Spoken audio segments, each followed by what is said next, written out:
Hello दर्शकों, मैं live हूँ। आप सब लोग कैसे हैं? मैं यही ध्यान और भावना करता हूँ कि आप सब लोग कुशल मंगल से होंगे, प्रसन्नचित्त होंगे, खुश होंगे। तो आइए अंसारी साहब, क्या प्रश्न था आपका? हमारा प्रश्न आपने तो अभी किया था नहीं, हमने उनसे कहा कि उनका सवाल है। उन्होंने क्या सवाल किया?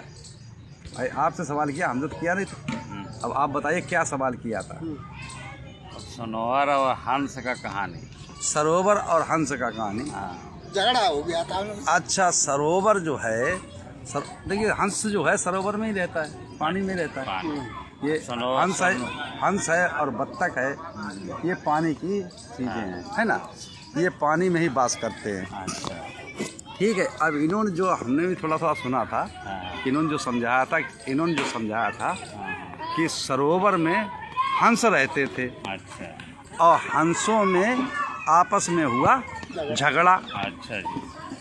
तो जब झगड़ा हो गया आपस में, तो हंस क्या काम किया उन्होंने कि वो निकल के और सब सरोवर से बाहर बैठ गए।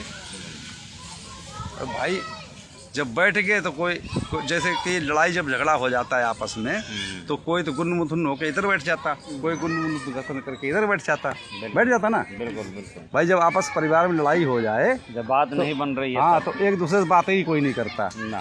ऐसे ही वो हंस कोई इधर को मुंह करके बैठा, कोई इधर को मुंह करके बैठा, जैसे आप बैठे हो। अच्छा साहब। उधर को मुंह कर ले रहे, ये उधर को मुंह कर ले रहे, है ना? तो एक समझदार व्यक्ति कोई आया, बुद्धिमान, बुद्ध, जिसको बुद्ध कहते हैं। हाँ, बुद्ध कहते हैं। हाँ। बुद्ध का मतलब जानते हैं?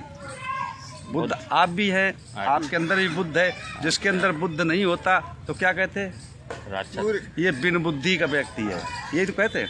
बुद्ध सबके अंदर होता है, लेकिन उसको जागरूक जो कर लेता है वही बुद्धिमान माना जाता है। उसी को सर्वश्रेष्ठ बुद्ध कहते हैं। बिल्कुल, है ना? बिल्कुल। और लोग कहते हैं कि बुद्ध बुद्ध चिल्ला रहे। बुद्ध सबके पास है, लेकिन बुद्ध का मतलब समझना चाहिए। है ना? सबसे बड़ी बात है कि नहीं? अब आपके बहुत से लोग कहते, आप ही कहते थे तुम तो बुद्ध के पीछे पड़े। अरे बुद्ध के पीछे नहीं पड़ेंगे तो हम जागरूक नहीं होंगे कि हमें सब काम करना जो है बुद्ध से ही करना। तो ऐसा ही एक बुद्धिमान व्यक्ति आया और उसने जब देखा कि भाई हंसों को तो सरोवर में होना चाहिए, और कितना बढ़िया सुंदर जल भरा हुआ, और ये जो है बाहर है। कोई इधर मुंह करके बैठा, कोई उधर मुंह करके बैठा, कोई कुछ बोल नहीं रहे, कोई आपस में चाल नहीं कर रहे, वार्तालाप भी नहीं कर रहे, और सरोवर को बिल्कुल छोड़ रखा है। तो जो है उसने कहा भाई क्या बात हो गई, क्यों ऐसे जो है रुष्ट रुष्ट बैठे हो, हैं मनहीन बैठे हो? तो उन्होंने कहा भाई कि ऐसे ऐसे जो है हमारा जो है कि आपस में झगड़ा हो गया, तो इसलिए हम लोग जो है हम एक दूसरे से बात नहीं करें, अपने अलग बैठ गए। हम एक साथ रहेंगे नहीं इसमें सरोवर में जो झगड़ा होगा। तो उन्होंने कहा कि ये तुम्हारा परिवार है, मतलब जो सरोवर में जितने जीव रहते हैं, वो एक तुम्हारा परिवार के समान है। और परिवार में जैसे कि चार बर्तन जब इकट्ठा होते हैं तो आपस में आवाज़ करेगी, खड़कते ही है। तो ये छोटी मोटी बातें होती रहती हैं, इसमें कभी बुरा मानने की। अगर उसने कहा तो तुमने सुन लिया, तुमने कहा तो उसको सुनना चाहिए, और उसको दरकिनार कर देना चाहिए बात सुन करके। ये छोटी छोटी बातें परिवार में उत्पन्न होती ही रहती हैं, ये स्वाभाविक नियम है, ये प्रकृति का नियम है, प्रकृति का कानून है। और रहना आपको सरोवर में ही है। तो आपस की कलह मिटा करके, आपस का विरोधाभास मिटा कर आप सब लोग गले मिलिए और जा करके सरोवर में रहिए। तो उनकी बात जब लगी कि भाई परिवार में तो रहना ही है, तो रुष्ट काहे को रहें, गुस्से होकर क्यों रहें? ये तो बातें चलती रही, सबने संतुष्ट हो गए। संतुष्ट होने के बाद अपने पुनः जो है, जैसे इन्होंने कहा था कि ये जब बुद्धिमान जो व्यक्ति था उसने कहा ये सरोवर नहीं रहा, ये तो एक पोखरा है, तालाब हो गया, गंदा पानी हो गया। क्यों कि सरोवर जो होता है उसमें स्वच्छ पानी होता है, और स्वच्छ बहता हुआ नहीं होता, उसमें नीचे से स्रोत होता है। अच्छा। सरोवर जो होता है उसमें पाताल से पानी आता रहता जमीन से। हाँ, समझ गए? तो स्वच्छ पानी इसलिए रहता है। तो इसलिए अब ये सरोवर जब रहे स्वच्छ पानी में हंस रहते, क्या समझे? तो ये सरोवर इसीलिए नहीं रहा कि भाई जब इसमें हंस है ही नहीं, तो ये तालाब बन गया, कचड़ा हो गया, इसीलिए बाहर मतलब तुम लोग नहीं रह रहे हो। तो वो कचरा उन्होंने दूर किया, जो दिमाग में कचरा, जो बुद्धि में कचरा भर गया था, जो बुद्ध में कचरा भर गया था, तो उसको उन्होंने समझाया। अच्छा। तो पुनः वो अपने सरोवर में अपने परिवार समेत सब पूरा ग्रुप रहने लगा। समझ में आ गया उनके। तो अब कहने का तात्पर्य इनका ये था कि ये जो संसार जो है, हाँ समझ गए, जी, ये संसार जो है वो सरोवर के समान है। बिल्कुल। ये दुनिया जो है वो जो है किसके समान है? संसार संसार के समान है। और संसार में हम सब मौजूद हैं, कौन? चाहिए। हम हंस सब रहते हैं, नहीं, संसार में हंस कौन है? हम लोग हैं। हम लोग जो इंसान है। हाँ भाई जानवर पशु पक्षी ये थोड़ी हंस है। ये बुद्धिमान जो है, बुद्धि जिसके पास है वो इंसान के पास वो है। इंसान के पास। तो जो है बुद्धिमान लोग जो वो हंस की उपाधि दी इन्होंने। इनके कहने का तात्पर्य ये था, तुम्हारे समझ में नहीं आया, मैं समझा रहा हूँ। तो ये संसार में जो है हंस नाम इन्होंने दिया है, जो हम लोग हैं, अच्छा। इंसान है, मनुष्य है, जिसको जेंट्स कहिएगा, हैं। तो ये जो है अब ये आपस में कलह कैसा, झगड़ा कैसा, लड़ाई कैसी, विद्रोह कैसा, बेईमानी कैसी, चोरी कैसी, छीना झपटी कैसी, गाली गलौज कैसा है, बहन बेटियों को छेड़ना कैसा, जुआ खेलना कैसा, नशा करना कैसा। तो ये और ये ही चीज़ें हमें आपस में लड़ाती हैं, यही चीज़ें हमें आपस में मतभेद कराती हैं। बिल्कुल। तो इन चीज़ों को अगर हम छोड़ दें, हमें रहना इस सरोवर में ही है।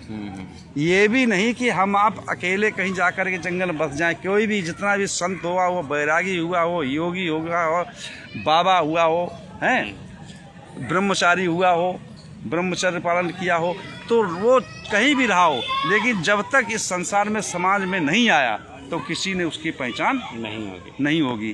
तो उसको रहना है इस संसार के अंदर ही, सबके आपस के बीच में। तो फिर विद्रोह कैसा, ये दुराचार कैसा, ये बेईमानी कैसी, ये अनाचार कैसा, हमें नहीं करना चाहिए। उस बुद्धिमान व्यक्ति ने समझाया। तो उन हंस जो थे उनके तो समझ में आ गया, समझ गए। वो तो अपने सरोवर में रहने लगे। और जो अनैतिक और भी सरोवर में रहते हैं, क्या समझे, जैसे मछलियां हैं, जैसे बत्तख हैं, एक पनडुब्बी वाली जो थी, जो डुबकी मार के मछलियों को पकड़ती है, वो भी पानी रहती है। एक कछुआ है, और सांप भी पानी वाले होते हैं, वो भी रहते हैं, मगरमच्छ भी है। तो उनके थोड़ी ना समझ में आएगा, हैं, तो उनके समझ में नहीं आया। लेकिन हंस जो थे उनके समझ में आ गया, तो अपने इकट्ठे होकर के पुनः उस सरोवर में रहने लगे। तो वैसे ही हमारे संसार में प्राणी है, मनुष्य है। इस संसार में मनुष्य भी वैसा ही है कि जैसे कोई मगरमच्छ भी है, कोई कछुआ भी है, कोई पनडुब्बी वाली मछली पकड़ने वाली वो भी है, कोई सांप भी है, क्या समझे। और कोई एक जो है काली सी चिड़िया और होती, जिसको बोलते बनमुर्गी, वो जलमुर्गी है, वो भी उसमें रहती है। तो इनके समझ में थोड़ी आता है, वो मेरे तेरे की भावना बनी रहती। भाई मगरमच्छ है, वो एक दूसरे को खाने की कोशिश करता रहता है। तो इसी प्रकार से हमारे संसार में इंसान भी हैं, पुरुष भी हैं, जेंट्स भी हैं, मानव भी हैं, है ना। तो जब हमें संसार में ही रहना है तो हमें क्यों ऐसे व्यवहार करके रहना चाहिए? नहीं, सबके साथ उच्च व्यवहार करना चाहिए, मधुर वाणी बोलना चाहिए, प्यार से रहना चाहिए। एक दूसरे के, इंसान ही दूसरे के हेल्प कर सकता है, दूसरा और कोई नहीं। तो हमें दूसरे की हेल्प करना चाहिए। जो गरीब है, गुनी है, गिलीज हैं, जो अपाहिज हैं, जो निर्धनी हैं, उनके हमें सहायता करनी चाहिए। ये ही मनुष्य का, बुद्धिमान व्यक्ति का पहचान होती है। तो ये है इसका अर्थ है। सबसे अहम जो है प्रेम जो प्रेम जो है, अहंकारी में जो है लोग दूरी हो रहा है। अहंकारी को छोड़ो, प्रेम का अपनाओ। देखिए हमने क्या कहा, उस सरोवर में ये हमने कितनी चीजें बताई, उसमें मगरमच्छ भी है। जी, क्या समझे, जो दूसरे में वो नहीं, वो दूसरे को खाने की सोचते हैं। जैसे हमने पहले आपको उदाहरण दिया था बरगद का, जो 4 चीजें बताई थी, 4 प्रकार के इंसान होते हैं संसार में। कैसे इंसान होते हैं पता है आपको? 4 प्रकार के। अच्छा। एक तो होता है ओले के समान, ओले देखते हैं, हाँ जो बर्फ के पत्थर गिरते हैं ना ऊपर से, हाँ इनको क्या कहते हैं? ओले ही कहते हैं हमारे ओले, यहाँ। ओले। हैं? ओले। तो ओले के समान होता है। अच्छा एक होता है बरगद के समान, अच्छा। समझ गए? 4 प्रकार के प्राणी होते हैं। ये वर्ण व्यवस्था बहुत चलती है कि मान लो क्षत्रिय, ब्राह्मण, वैश्य और शूद्र, ये व्यवस्था नहीं। जो 4 प्रकार के प्राणी संसार में होते हैं, हाँ, तो वो कौन से 4 प्रकार के? एक बरगद के समान होता है, और तीसरा दीपक के समान, चौथा जल। गाय के समान। अच्छा समझ गए? हाँ। अब ये बताओ कैसे होता है? बताइए।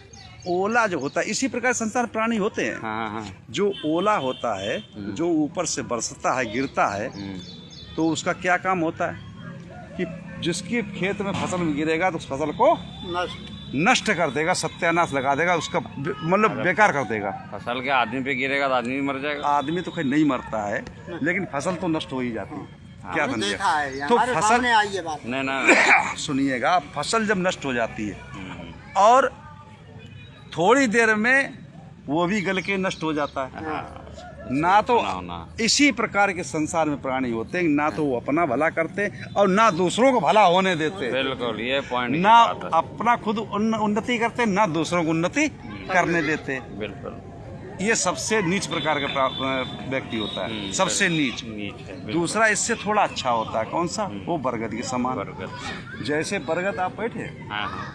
तो बरगद खूब पौड़ता, बरगद जितना पेड़ बड़ा नहीं किसी को होता चौड़ाई में, बहुत बढ़ता फलता फूलता है, लेकिन उसकी जो जड़ें निकलती उसमें से, जड़ जो नहीं फूटती धागे जैसे, हाँ हाँ। है ना, तो वो धागे चलो पकड़ता जाएगा उनसे, और वो बढ़ता ही जाएगा, खूब बढ़ता फूलता फलता है, लेकिन उसके नीचे किसी दूसरे पेड़ को अपने नीचे होने नहीं देगा। देखा कभी? नहीं होने देता कि उसकी जड़ें इतनी हो जाती। वो अपने तो काफी इस ये जो पहले वाला था ओले के समान, उससे थोड़ा तो अच्छा है ये। हाँ। क्योंकि अपना तो खूब बढ़ता फैलता फूलता फलता है, हाँ, दूसरे लेकिन की दूसरे का फल तो थोड़ा अच्छा है कि अपना तो विकास करता है, दूसरे को नहीं करने देता। अच्छा। इससे थोड़ा अच्छा होता है कौन? इससे भी अच्छा होता है दीपक। दीपक कैसा होता है? दीपक का एक काम होता है, क्या काम होता है दीपक का?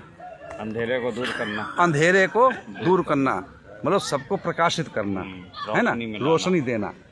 तो दीपक रोशनी सबको देता है, लेकिन उसके दीपक के तले, सच्चाई की तरफ दीपक के तले क्या होता है? अंधेरा। तो दीपक के तले अंधेरा। तो जैसे हम अपने आप ही ले रहे हैं, दूसरे किसी को नहीं कह रहे कि हम दुनिया को तो उपदेश देते हैं, दुनिया को ज्ञान का रास्ता बताते हैं, शांति का मार्ग बताते हैं, अच्छी बातें बताते हैं कि इस रास्ते चलो, इस गलत कार्य को नहीं करना चाहिए, न किसी की चोरी नहीं करना चाहिए, किसी की हत्या नहीं करना चाहिए, व्यभिचार नहीं करना चाहिए, झूठ नहीं बोलना चाहिए, चुगली नहीं करना चाहिए, बेमतलब की बात नहीं करना चाहिए, कठोर भाषण नहीं, गाली गलौज नहीं करना चाहिए, जुआ नहीं खेलना चाहिए, शराब नहीं पीना चाहिए। लेकिन हम सब कर रहे हैं, हम सब करते हो, तो दूसरों को तो ज्ञान देता है, दूसरों को तो समझाता है, दूसरा अमल नहीं है, दूसरों को समझाता है, लेकिन उसके बताए हुए रास्ते से कितनों का कल्याण हो जाता है, लेकिन खुद का वो कल्याण नहीं कर पाता, खुद वो मुक्त नहीं हो पाता, खुद वो दुखों से छूट नहीं पाता है। तो इस प्रकार के प्राणी होते हैं दीपक के समान, कि दूसरों को तो प्रकाशित करते हैं, उजाला देते हैं, रोशनी देते हैं, लेकिन खुद अंधेरे में रहते हैं।